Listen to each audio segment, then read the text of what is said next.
Welcome to Big Homeopathy. I'm your host, Sarah Thompson. Hi, welcome to Big Homeopathy. I'm your host, Big Homeopath, Sarah Thompson. I've been thinking a lot about work. We all have work to do in the world, and it's no mean task to figure out what that work is. I was in my late 30s and I had to come through a fire to experience the revelation of my work. So much of the work that we do is dependent on the incredible capabilities of this physical frame. And when we suffer, however we suffer, it is information from the divine, a revelation of the door to which we have to find the key in order to pass through to our purpose. And yet, when this thing isn't behaving the way we want it to, we get angry and try to push through with a force of will instead of taking that information about what is off with our work in the world. Can you tell what these things are from looking?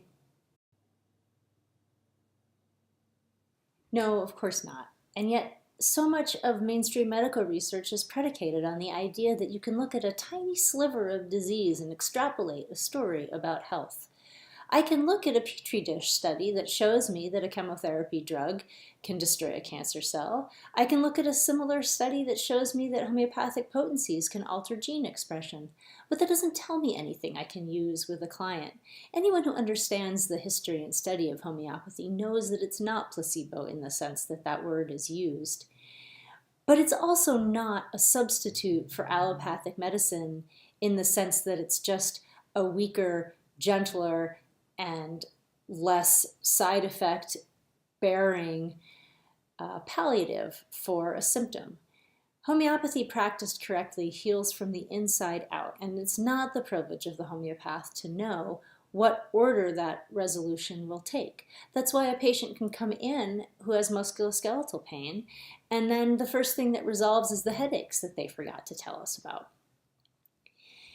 When I started this project, I knew that there were lots of promising studies, small studies in particular, that showed a positive effect for homeopathy, and I knew that there were negative studies. But there's a frustrating disconnect for me between reading these incredible cases, spending hours learning about how homeopaths have helped clients transform their lives, and then to read these constrictive little studies that look at a few remedies or a patented combination and really only address very superficial issues.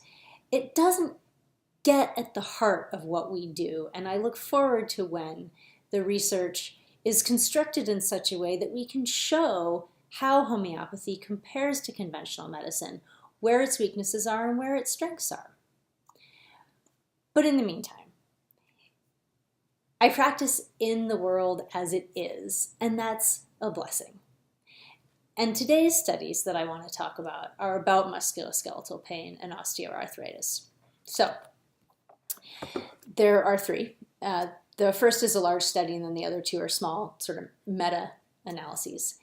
And the large study is entitled The Impact of Physician Preferences for Homeopathic or Conventional Medicine on Patients with Musculoskeletal Disorders, Results from the EP13 MSD cohort.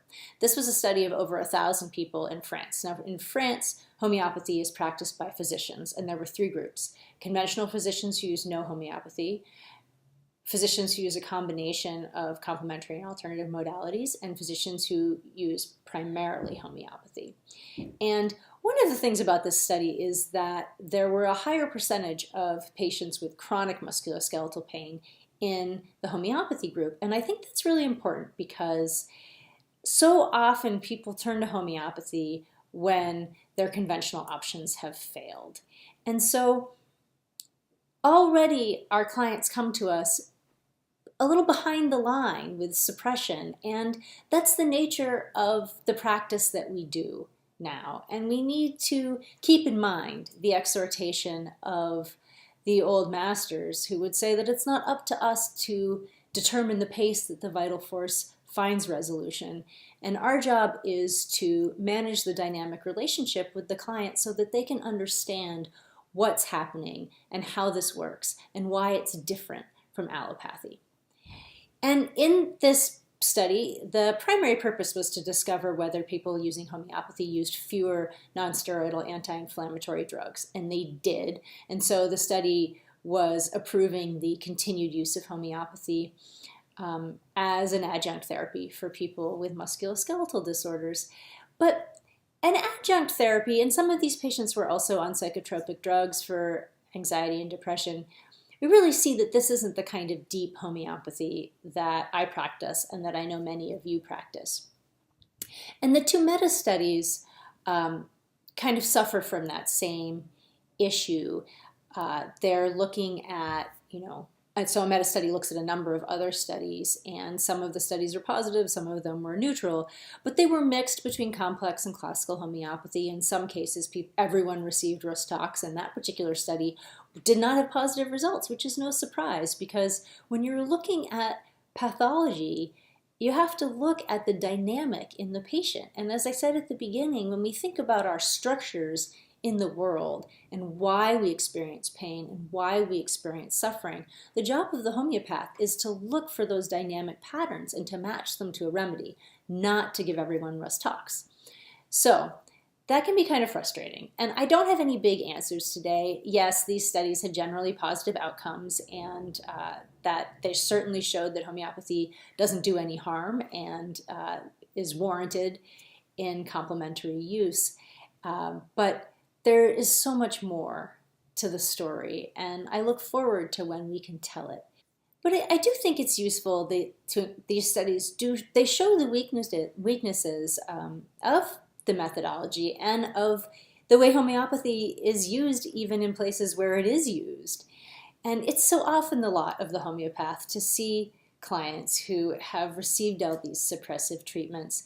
And it's a wonderful gift to us and that we can offer the world to contend with this question of drug miasms, because it's really emerging for me in my practice as an important part of the story that I don't see as much in the older literature and that I need to incorporate because I'm excited to be able to help clients transform out from underneath that suppression.